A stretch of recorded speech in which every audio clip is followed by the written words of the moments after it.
সবার প্রিয় ভাত ভাজা বানানোর জন্য আমি এখানে কড়াইতে সর্ষের তেল দিয়েছি, তোমরা চাইলে সাদা তেল দিয়েও করতে পারো। তো সর্ষের তেলের মধ্যে আমি গোটা গরম মশলা ফোড়ন দিয়েছি, একটু সেন্টটা না খুব সুন্দর আসে। তো গোটা গরম মশলার মধ্যে তেজপাতা, এলাচ এবং আমি দারচিনি নিয়েছি। এরপরে আমি আলুটা ভাজার জন্য বসিয়ে দিয়েছিলাম। আলুটা ভাজা ভাজা হয়ে গেলে পেঁয়াজ এবং কাঁচা লঙ্কা দিয়ে দিলাম, অ্যাড করে দিয়েছি।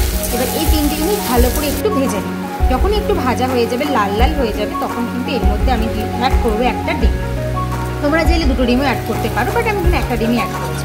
তো ডিমটার সাথে এবার আমি আলু, পেঁয়াজ, কাঁচা লঙ্কা ভাজা ভাজা করে নিয়ে এবার আমি মশলা দিয়ে দিয়েছি। মশলার মধ্যে পড়ছে এখানে নুন, হলুদ আর চিনি সামান্য পরিমাণ, তোমরা স্বাদ মতো যে যেরকম ভালোবাসো সেরকম দিও। তো এরপরে পুরোটা যখন মিক্সড হয়ে যাবে তখন এখানে আমি আগের দিনে যে ভাত ছিল সেই ভাতটা আমি এখানে দিয়ে দিয়েছি। ভাতটার সাথে ভালো করে মাখিয়ে নিয়ে ভালো করে ভাজা ভাজা করে নিয়ে রেডি হয়ে যাবে আমাদের কিন্তু সবার প্রিয় ভাত ভাজা। আমি এখানে কোনো রকম গরম মশলা বা ম্যাগি মশলা কিছু অ্যাড করিনি, তোমরা চাইলে করতে পারো। তো কেমন লাগলো আমার রেসিপিটা অবশ্যই সবাই আমাকে জানিও। ভালো লাগলে আমি এরকম আরও ভিডিও তোমাদের সামনে আনবো। টাটা।